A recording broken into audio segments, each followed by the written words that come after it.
بسم اللہ الرحمن الرحیم۔ جہاد اور کروسیڈ۔ دوسری بات، جہاد دوسری شریعتوں میں بھی تھا۔ گزشتہ پیغمبروں نے بھی کافروں کو قتل اور ان کی عورتوں اور بچوں کو قید کیا اور ان کے اموال کو لوٹا ہے، اور یہ چیزیں شریعت محمدی علی صاحبہا الصلاۃ والسلام کے ساتھ ہی مخصوص نہیں ہیں۔ یہ بات اس شخص پر مخفی نہیں ہو سکتی جس نے دونوں عہد کی کتابوں کا مطالعہ کیا ہو، گو اس کی مثالیں اور شواہد باکثرت ہیں، مگر نمونے کے طور پر چند کے بیان پر اکتفا کیا جاتا ہے۔ دوسری شریعتوں میں جہاد کی مثالیں۔ پہلی مثال کتاب استثناء باب 20 آیت 10 تا 17 میں ہے۔ جب تو کسی شہر سے جنگ کرنے کو اس کے نزدیک پہنچے تو پہلے اسے صلح کا پیغام دینا، اور اگر وہ تجھ کو صلح کا جواب دے اور اپنے پھاٹک تیرے لیے کھول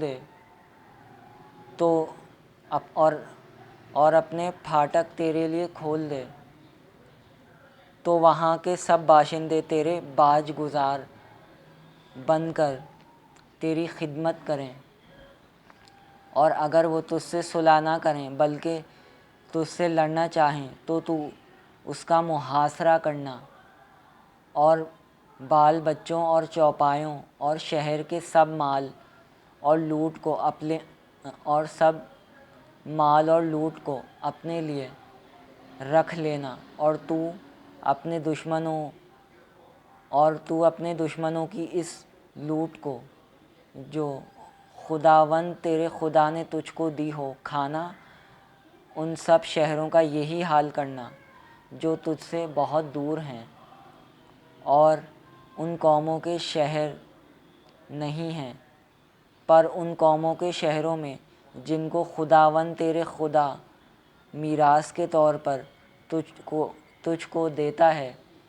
کسی ذی نفس کو جیتا نہ بچا رکھنا، بلکہ تو ان کو یعنی ہتی، اموری اور کنانی اور فرزی اور ہوئی اور یبوسی قوموں کو جیسا خداوند تیرے خدا نے تجھ کو حکم دیا ہے بالکل نیست کر دینا۔ اس عبارت سے معلوم ہوا کہ اللہ تعالیٰ نے 6 قبائل یعنی ہتی، اموری، کنانی، فرزی، ہوئی اور یبوسی لوگوں کے حق میں یہ حکم دیا تھا کہ ان میں سے ہر جاندار کو تلوار کی دھار سے قتل کیا جائے، خواہ وہ مرد ہوں یا عورتیں یا بچے۔ ان کے علاوہ دوسری قوموں کے لیے یہ حکم دیا گیا ہے کہ پہلے ان کو صلح کی دعوت دی جائے، پھر اگر وہ قبول کر لیں اور اطاعت قبول کر لیں اور جزیہ ادا کرنا منظور کریں تو بہتر ہے، اور اگر وہ تیار نہ ہوں اور لڑائی کریں تو ان پر فتح حاصل کرنے کے بعد ان کے مردوں کو تلواروں کے گھاٹ اتار دیا جائے، عورتوں اور بچوں کو قید کر لیا جائے اور ان کے جانور اور اموال کو لوٹ لیا جائے